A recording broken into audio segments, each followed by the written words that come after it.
Chapter 1.2 Looking for her in the crowd. She whispered into Shangguan's ear, making his whole face turn red. Suddenly, Zhuo had her hand on his chin and was glaring into his serene black pupils as she sternly said, "Could it be that your father is that local tyrant's son?" Upon hearing these words, Shangguan's heart became discouraged, but he was slow and prudent, so the discouragement did not show. Shangguan directed his calm gaze at Zhuo before saying, "Zhuo, the local tyrant isn't a cuckold. He can't live as long as you." Zhuo nodded and let him go. After a long interval of silence, she realized something. "Could your words just now have been scolding me?" "No." Zhuo thought about it for a long time, but immediately decided to put this behind her and resumed telling him about some other stories. Shangguan lowered his eyes, listening carefully. However, in his heart, he was thinking, this 1,000-year-old peach blossom essence is a foolish young lady. Shangguan always knew that after the two people had gotten closer over the past 2 months, Zhuo had gradually stopped putting up her guard around him. In the beginning, she threatened him and forced him to apply the fertilizer. But, later on, she didn't even take it to heart, and instead was sincere in being good to him.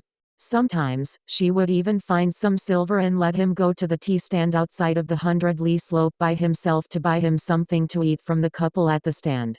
Shangguan didn't bother running away because he had already given Zhuo his promise of staying by her side until she regained her true form. And Zhuo was not worried because she had forgotten that she had been the one to threaten him for the fertilizer at the start. Thus, Zhuo said, "In all of the thousands of years I have been alive, you have been the first to listen to all my words. I like you."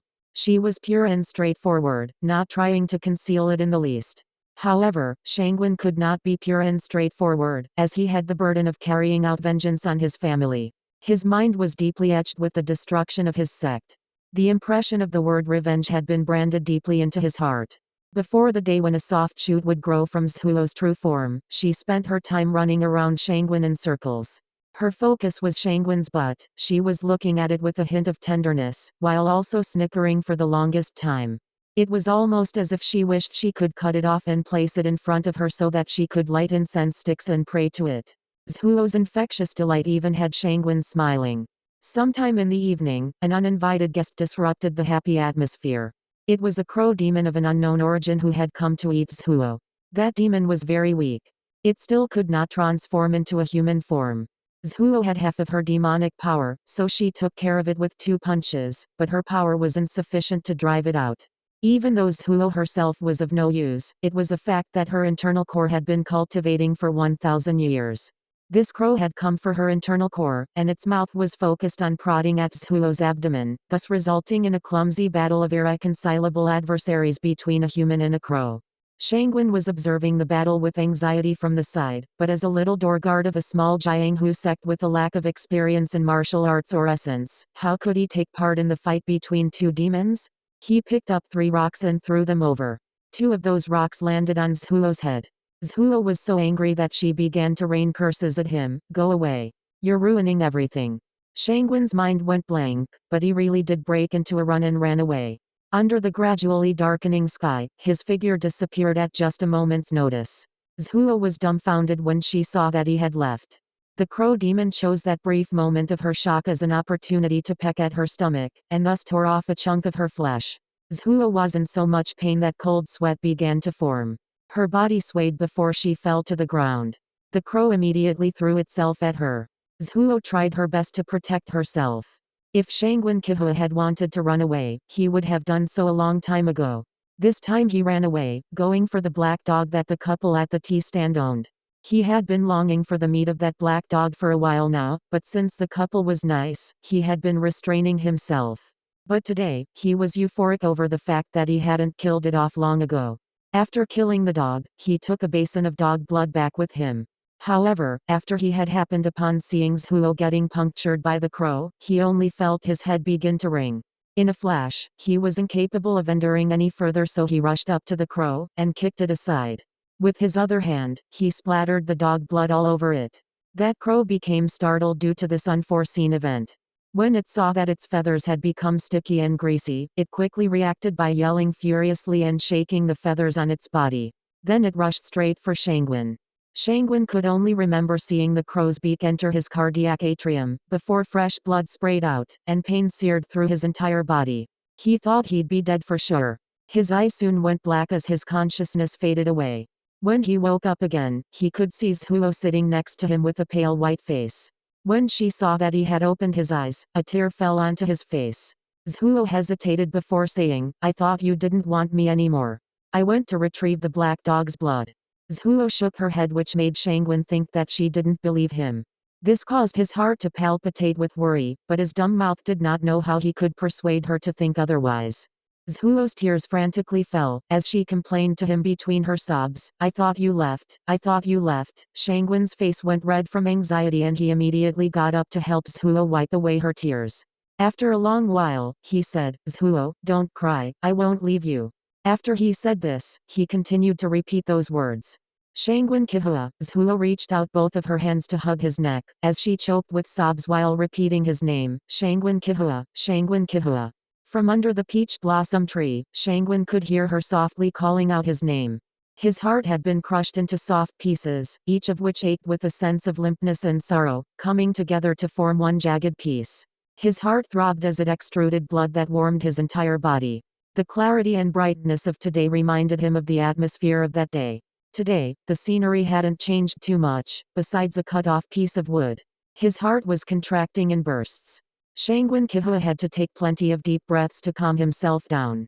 Putting down the icy firmament sword that he had been holding in his hand, Shangguan caressed the broken stump of wood with one hand, while also caressing his heart with the other.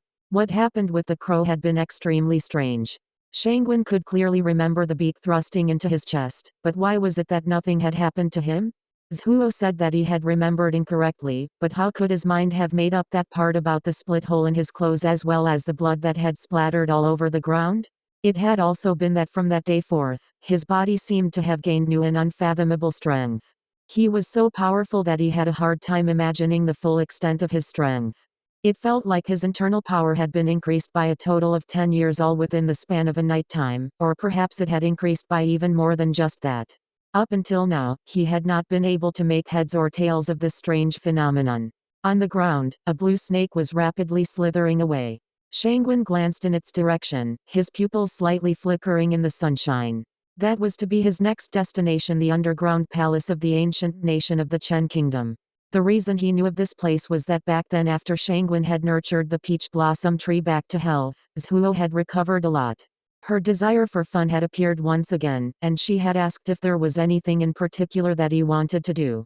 He was silent at first, before giving his reply, revenge. Not long after that, ᎢℋᎪ brought him to the underground palace where they dug out many treasures, including the icy firmament sword. Only then did Shangguan Qihua find out that the identity of ᎢℋᎪ's local tyrant who had gotten rich in a night was the monarch of the Chen kingdom, while the son of the local tyrant was the crown prince of the Chen kingdom. Depending on his memories of the paths ᎢℋᎪ had taken him into the palace, he had to walk on a narrow and long road for a while before a vast palace hall appeared. ᎢℋᎪ said that the crown prince of the Chen kingdom was a stutterer, which caused the ministers to dislike him as a rebellion stemmed in their hearts. As for the crown prince, he didn't learn much in terms of what he should have learned. Instead, he learned some of Wei Enjin's philosophy and gossip. This underground palace was structured on the Feng Shui philosophy. All these years, it had never lost a brick or a roof tile. The end of the underground palace opened into two great pits. Inside, were all the treasures that the crown prince of the Chen kingdom had liked. In the middle of the pit was a cold jade bed, the place where crown prince's corpse should have been. However, the last time Shangguan and ᎢℋᎪ came in, they weren't able to locate the whereabouts of the crown prince's corpse. Shangguan's heart felt a little nervous, but ᎢℋᎪ didn't mind and said, "That rascal mumbled and hogged the conversation in his past life. After he died, perhaps someone suddenly moved his corpse. It isn't a big deal." This time. As he went to the end of the palace, Shangguan was slightly startled. This time, even the cold jade bed had disappeared. Shangguan was suddenly struck by a thought. He ran to the other side of the underground palace and peered into the pit. All the treasures were placed in there neatly. It would seem that no one else had come in beforehand. Shangguan thought outsiders would want to steal these treasures. Who would want to move that kind of cumbersome bed? He once again went back to where the ice jade bed had been and found the imprint on the ground left by a heavy object. This imprint was even very new, it had probably been moved recently. ᎢℋᎪ, suddenly his sense of happiness made his voice shake. Knowing that she was still alive was worth more to him than anything else. End of chapter 1.2.